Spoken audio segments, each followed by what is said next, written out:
Welcome back, everybody, to another episode of the Junkyard Dawgcast. I'm your host, Jordan Hill. Got Benjamin Wolk with us on this fine Tuesday afternoon. Getting ready for week 2 for the Georgia Bulldogs. Getting ready for another home game. Georgia will be playing Ball State on Saturday. A lot to discuss in this episode, recapping week 1, looking ahead a little bit to that Ball State game. Ben, how is it now that you've got that first Georgia game back under your belt? You're back in Sanford Stadium, up in the press box. What was the experience like?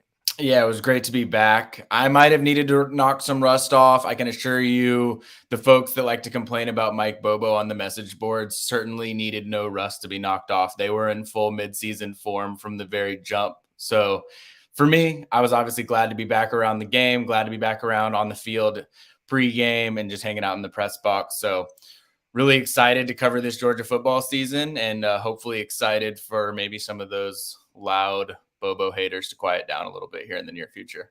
Yeah, we were quite busy on the Junkyard on Saturday night, but a lot of good conversation, I thought, coming out of that game, and it was fun too. It's not been quite as long as it's been for you since I've been working on a Georgia game, but it was just fun to be back out there, be there out on the field pregame, getting the countdown going. Definitely nice to be back there, and nice that we got a few more in a row at home to really settle in for the long run of the season.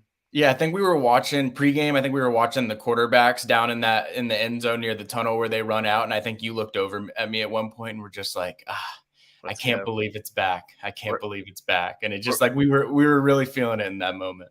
We were so back. I can say that. We were so back.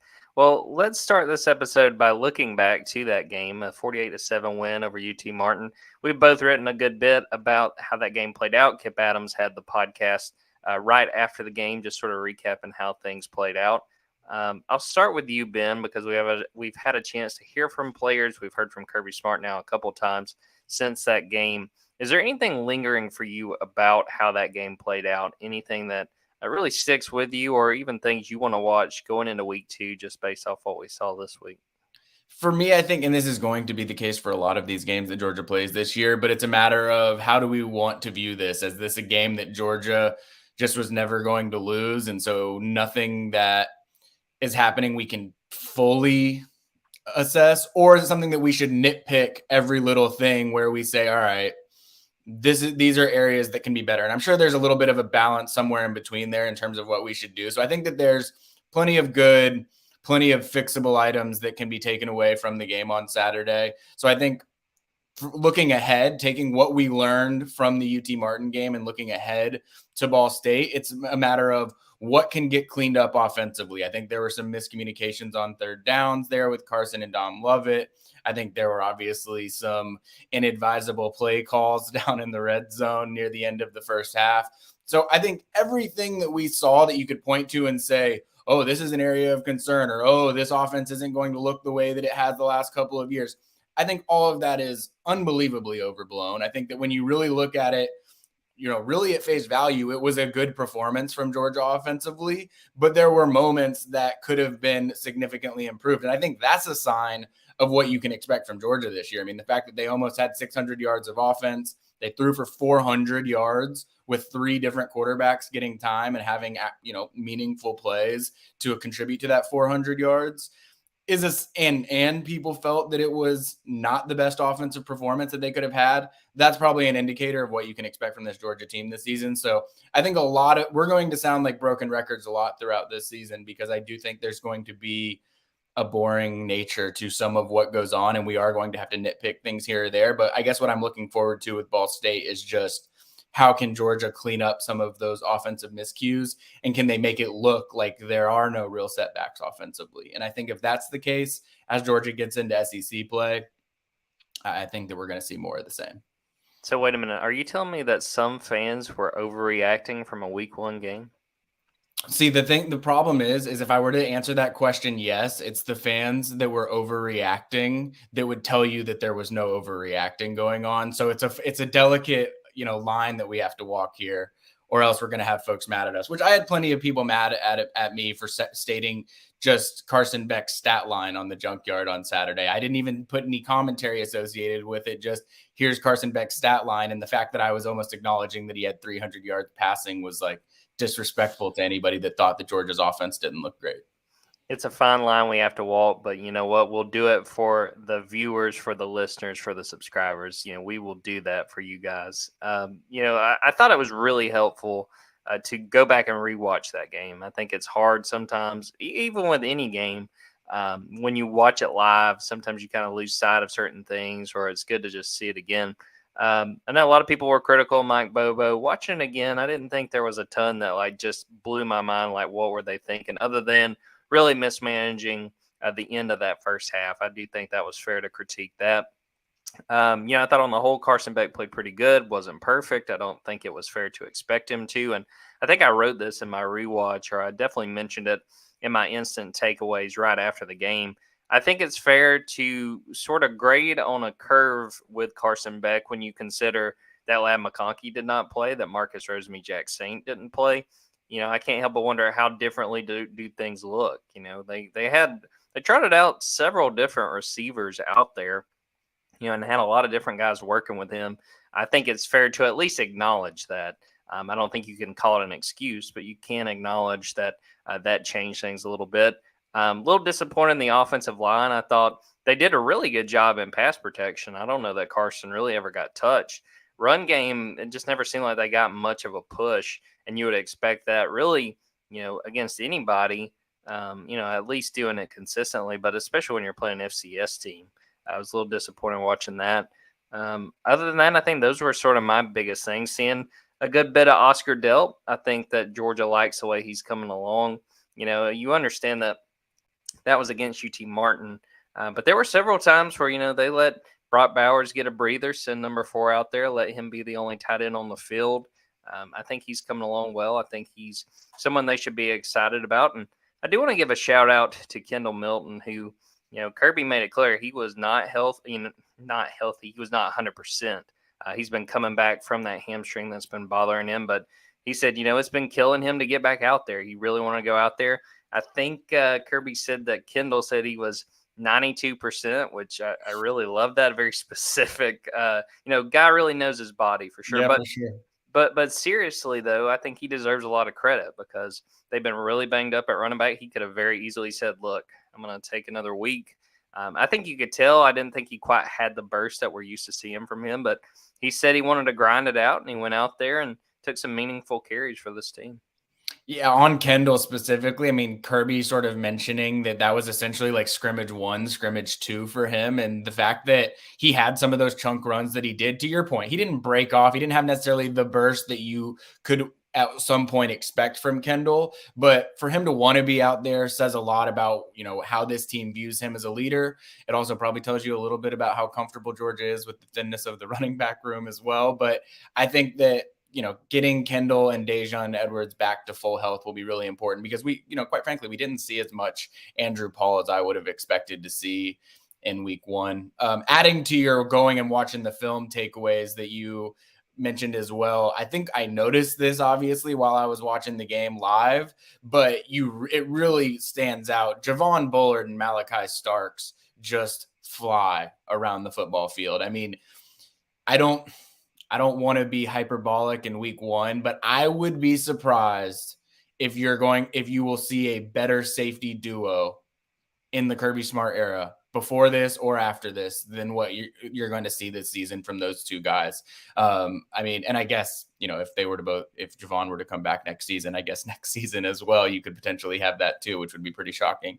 But just, I think that's going to give Georgia a confidence on the back end that it really hasn't had in the secondary, even though there have been ballers that have come across, that position groups in the Kirby Smart era. I just think that tandem is as good. They're as wired the way that Kirby Smart wants his guys to be wired as anybody that's going to come through that. So I'm really excited to watch them this year. I think that's going to be a lot of fun.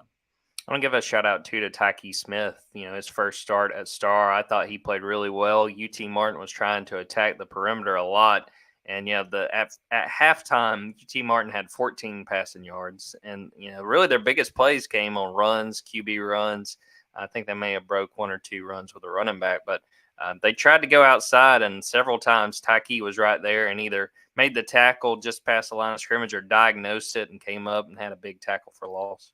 That's a great point. And also, I think it's a sign of how confident Georgia is in the defensive back room with how, Kirby sort of joked about it in the post-game press conference about the look that they were giving on third down. And he was like, that's just dime. That's our dime package. We've been running that since we've been here. But I think that the number of defensive backs that they feel confident in right now is so high that they realize they can run dime with as much confidence as they've ever run it. And the looks that they're giving up front, and we've talked about this a bunch off air already, but Jalen Walker, Darius Smith, Jordan Hall, Chaz Chambliss, Tyrone Ingram Dawkins, like all these different athletic guys that aren't playing as much on first and second down.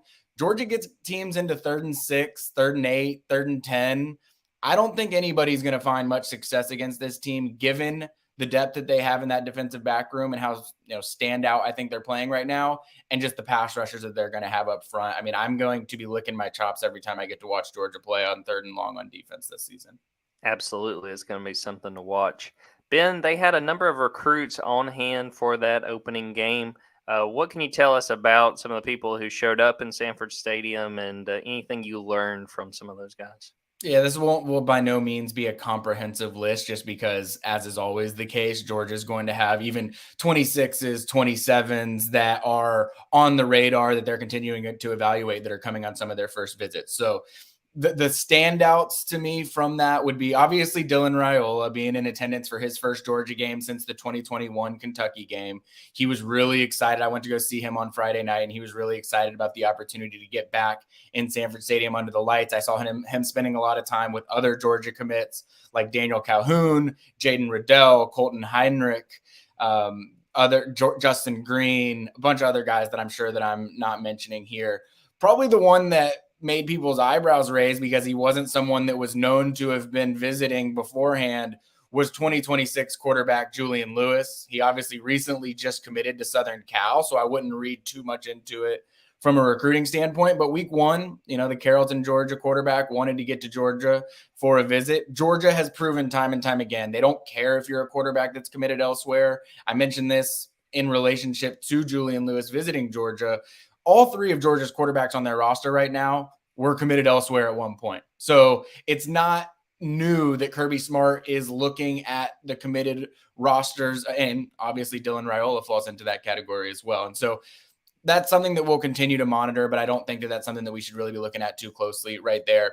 Otherwise, and I wrote about him, but the guy that stood out to me the most just visually on the sideline is the number one edge rusher in the 2025 class. That's Zion Grady. He's from Alabama. I hear this every time I write about a kid from Alabama.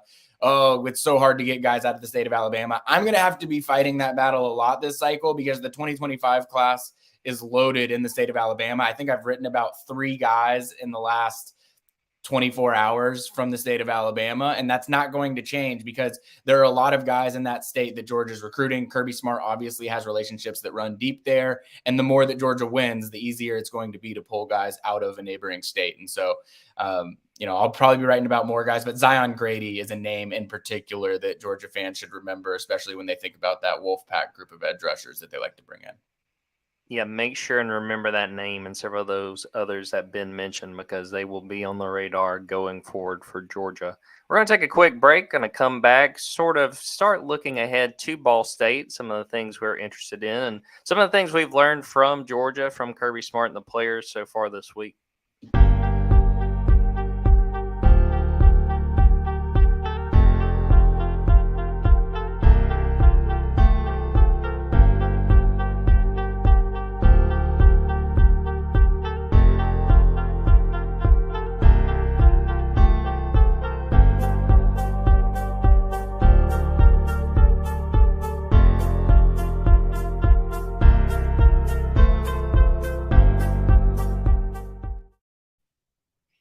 Welcome back, everybody. Well, turning the page to week 2, Georgia getting ready to play Ball State, 12 p.m. kickoff on SEC Network.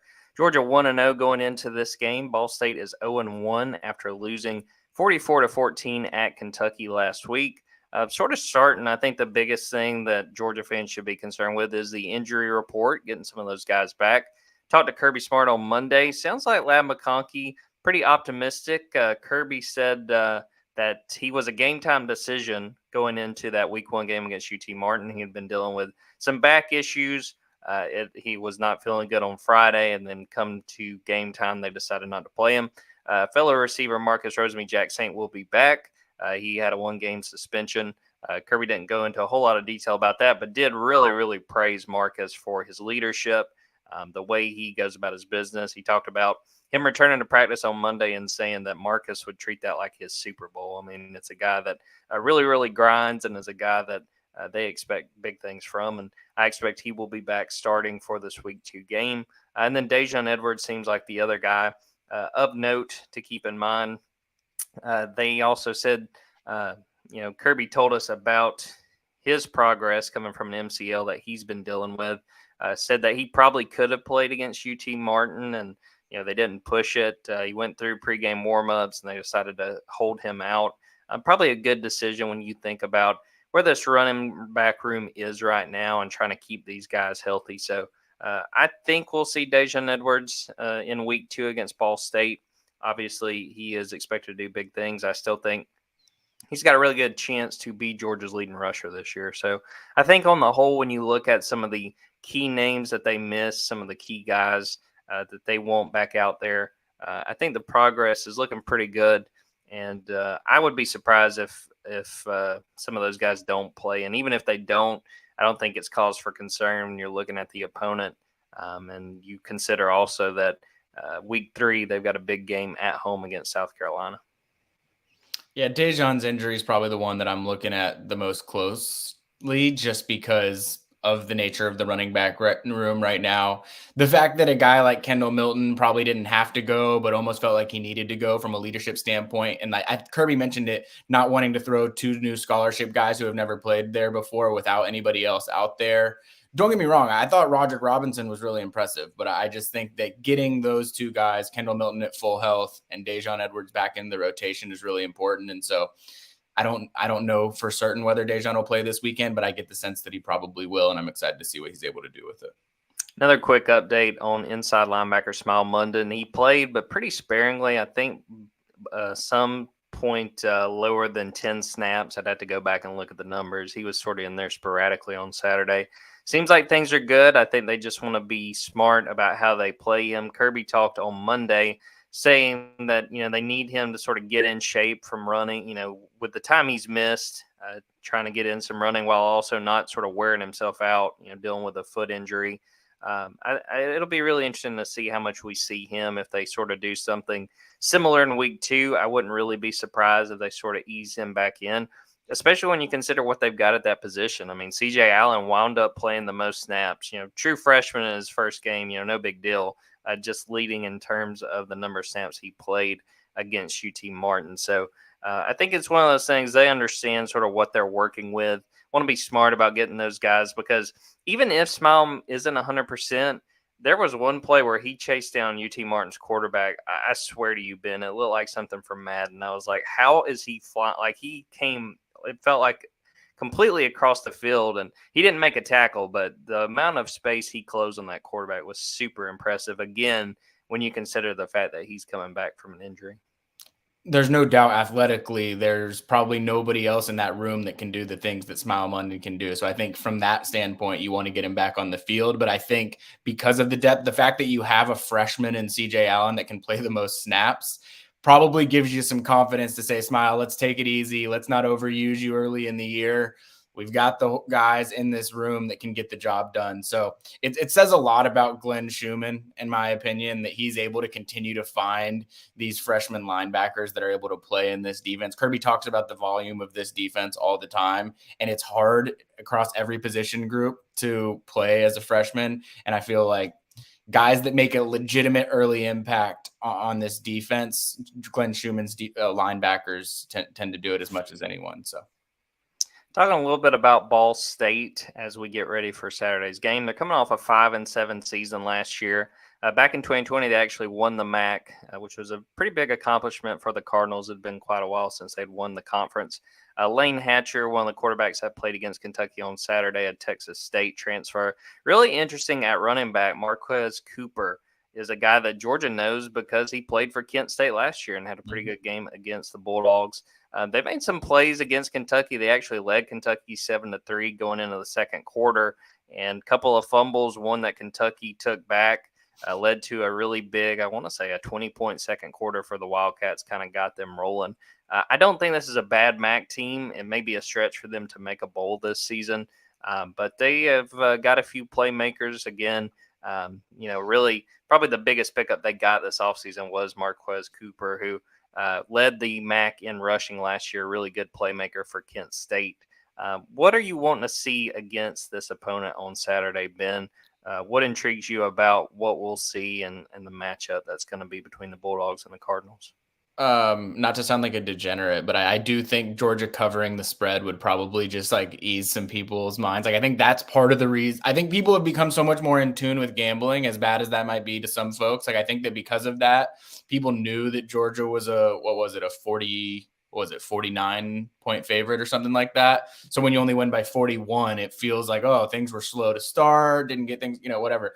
Georgia opened as a 39-point favorite. I think as of right now, they're 42-point favorite in most places. So it's a tough task for Georgia all year long to cover in these games, but that's a sign of the expectations and whether they want those expectations or not. Like this is the type of football team that people think that they have. So it's a very degenerate answer, but I think Georgia covering the spread will show that they are beating teams the way that everybody expects them to be beating teams.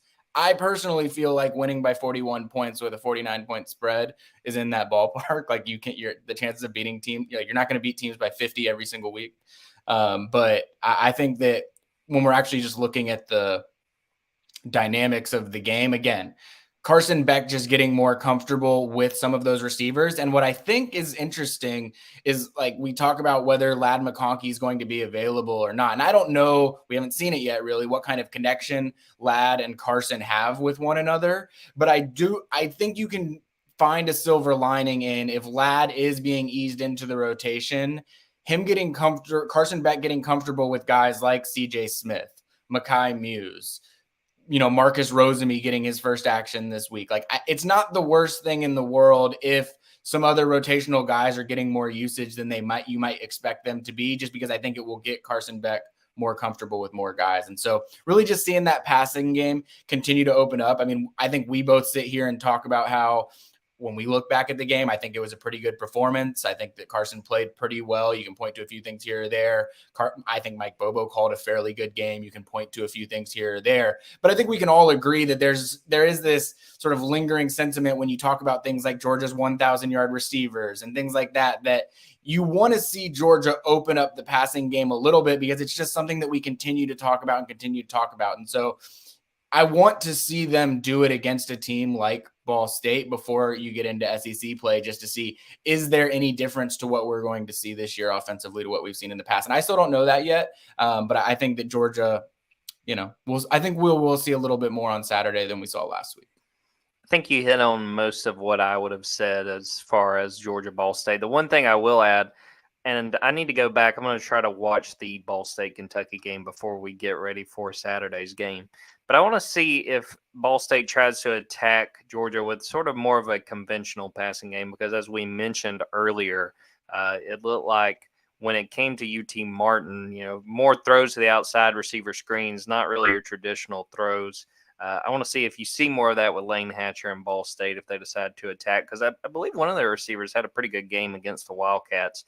And really, other than that, that's sort of the biggest thing to me. And then, as you had mentioned, seeing how Marcus work with Carson, because if I were to just look at that first game, while also keeping in mind that Ladd and Marcus did not play, I would say sort of the guy that Carson's going to lean on is Brock Bowers, because I felt like, especially in the rewatch, it was like when it kind of looked like there was a few throws where it didn't work out. All right, I'm going to throw it to 19, and we're going to get a little bit of momentum. That's sort of where I'm leaning right now, but at the same time, I wouldn't be at all surprised if Ladd comes in here on week 2 and has a really productive game and has us saying, well, he may be sort of that guy, just like he was with Stetson. And we may see both those guys play really, really big roles this year. It also felt like Carson was, and I don't want to say forcing it, but he was seeking out Dominic Lovett and Arian Smith. Now, they didn't hit on the rate that they probably would have liked to, but I think it does say a lot that, on third down, Carson was looking at Dominic Lovett when he thought that there was an opportunity for a deep shot. Like, he was trying to get the ball to Arian Smith. Like, he definitely took a couple of shots to both of those guys, and they'll probably need to work out some in-game rhythm with one another. But I do expect Georgia's passing game to open up as the season progresses. I think that Georgia has the ability to really throw the ball downfield at a high rate this year. Before we close out, I'm going to take just a complete left turn, but I'm going to take you with me, Ben, because it hit me as we were talking. One of the games of week 1 was LSU Florida State. Florida State has the big win. After the game, LSU head coach Brian Kelly wasn't too thrilled, which is understandable given how that game played out. And he said the following, quote, "We must have thought we were the 2-time defending national champion Georgia Bulldogs or something. We were mistaken." Kirby Smart was asked about this on Monday, and he pretty much gave a non-answer. I think he said humility is a week away. But what did you make of Brian Kelly kind of bringing Georgia into the mix and throwing that out there after that loss? He loves to bring up Georgia. This is not the first time this offseason that Brian Kelly has brought up Georgia as sort of the measuring stick in college football. I think we've actually talked about it on here before. Like, that is one, it's an indicator that Georgia is the measuring stick in college football now, which I think, for the years and years of we want Bama talk that everybody threw out every time that they would win a football game. I think that it's approaching the we want Georgia era. But I think that Brian Kelly just needs to stop thinking about other teams. I say this, we say this a lot when it's guys like Kirby Smart answer questions and they give the coach speak boring answer where it has nothing to do with them. It has everything to do with us and what we do and, us sticking to our game plan and all that. And it's like, Brian Kelly just needs to think that way. He thinks way too much externally. The fact that, we were thinking that we were the Georgia Bulldogs, the fact that you would even have that in your vocabulary in a post-game press conference is a sign that you're probably not thinking intrinsically enough as a head football coach. So I'm not sitting here saying that I know how to give advice to a $10 million a year head coach that's won a lot of football games, but maybe you shouldn't be thinking about the Georgia Bulldogs after you lose by 20 to Florida State. Yeah, and I'm also sure Kirby was thrilled that he got asked about this because, that's definitely at the front of his mind. Wanted to also read a comment that I missed while we were talking about Ball State. Someone named Kip A. Not sure who that is. "I want to see increased pressure and give me more of that speed front we saw last week. Better run blocking physicality so they can unleash those big backs in the second level." I think this Kip guy might be onto something. But to be fair, and I wrote about this in the rewatch, I was a little disappointed in the inside linebackers. I felt like Jamon kind of got caught flat-footed a few times. I think that is a challenge for this defensive line for them to show up and be even more productive than they were in week 1. Yep, no doubt about it. All right, we're going to close things out with my Georgia men's basketball minute. Put this on the board Saturday night. They had a big unofficial visit there in town for that opening game. Asa Newell, a 5-star power forward, a guy that has been at the top of their board for quite some time. His brother, Jade Newell, is a walk-on at Georgia. That is a very good sign for Georgia. They also have plans for Asa to be back in town in October on an official visit. So things are looking up, and that would be a big win if Georgia is able to get him to commit. He's got a lot of really talented teams like Indiana, Gonzaga, Alabama going hard after him. Good news there. Bad news, there is a shooting guard, Austin Schwartz, who is going to announce his commitment. As we are talking, it is going to be Tuesday afternoon at 2 Eastern. Georgia has been after him for quite a while. I don't anticipate that Georgia will get him. Looks like Miami is trending for him. Very talented guard. I would say in the aftermath of that news, watch Bishop Boswell. He is a 4-star combo guard from North Carolina. I think he's going to be the guy that Georgia really, really targets. But I think on the whole, especially when you've got a guy of Asa's caliber, definitely really, really considering coming to Georgia. I think things are looking pretty good on the recruiting front for the Bulldogs. We're going to wrap up the episode right there. Appreciate Ben for popping on. I appreciate everyone who checked this out and is tuning in. I want to make sure and tell everybody that Wednesday at noon, I will have Kyle Smedley. He is a student reporter at Ball State. He's going to come on, give us some intel on the Cardinals, getting ready for Saturday's game. Should be a fun episode. We're going to wrap it up right there. Appreciate everyone who checked this out live. Appreciate everyone who is listening to this after the fact. Be sure, especially if you're listening on Tuesday, to go to Dogs 24/7.